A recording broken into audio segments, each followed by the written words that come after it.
So I disagree with everyone saying that Elon Musk is burning Twitter to the ground. However, I do think this is a great chance to evaluate some decentralized alternatives to Twitter and how we might have a more open infrastructure to actually build the future of social media. I think a lot of the alternatives that are focusing on integrating blockchain technology into social media are taking a fundamentally flawed architectural approach to designing their applications. So I want to go in depth into what one of very popular competitor called Lens Protocol is doing. So let's get into it. Now, Lens Protocol is a completely blockchain-based alternative to Twitter. They actually work on the Matic network. And the profiles are basically NFTs, and each interaction with the profile is a transaction that you submit to the network. So if we come here, the contract here, Lens Protocol profiles, you will see that it has a total of 5 million total transactions.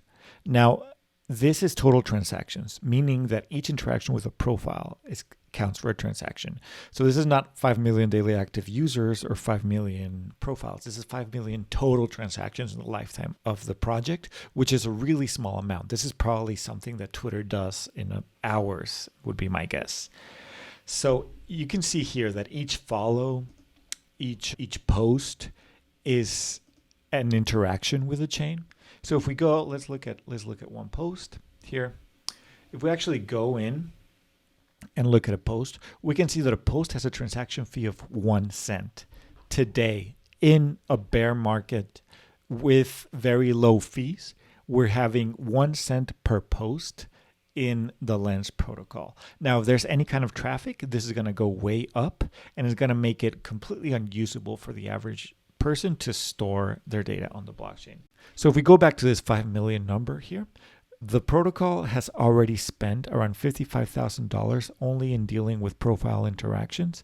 And even though that is a cost that the users aren't seeing because the clients are subsidizing the cost of storing all this data in the blockchain, it's something that creates a very adversarial relationship between the users and the network, because storing things on the network is going to get more and more expensive, especially as more interactions and more traffic goes into the blockchain itself. So my prediction is that they're going to move away from the Matic network and into their own chain that doesn't have to compete for block space with social media data and financial transactions. I think that would make sense.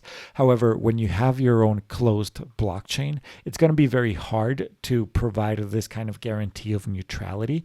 And my bet is that most of the servers, most of the nodes that are going to be securing the blockchain that they migrate to are going to be run by the people that are in charge of the Lens protocol, which is just basically doomed to fail eventually, because you won't be able to provide the guarantees of decentralization that a neutral protocol is able to provide with a closed, basically, intranet.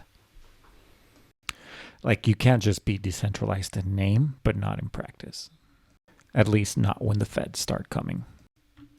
So the architectural constraint that a blockchain gives a social media application is that blockchains work under the assumption that you need an extreme amount of data redundancy on every node that is participating on the network. I think this is just a fundamentally flawed approach for a data-intensive application like a social media app.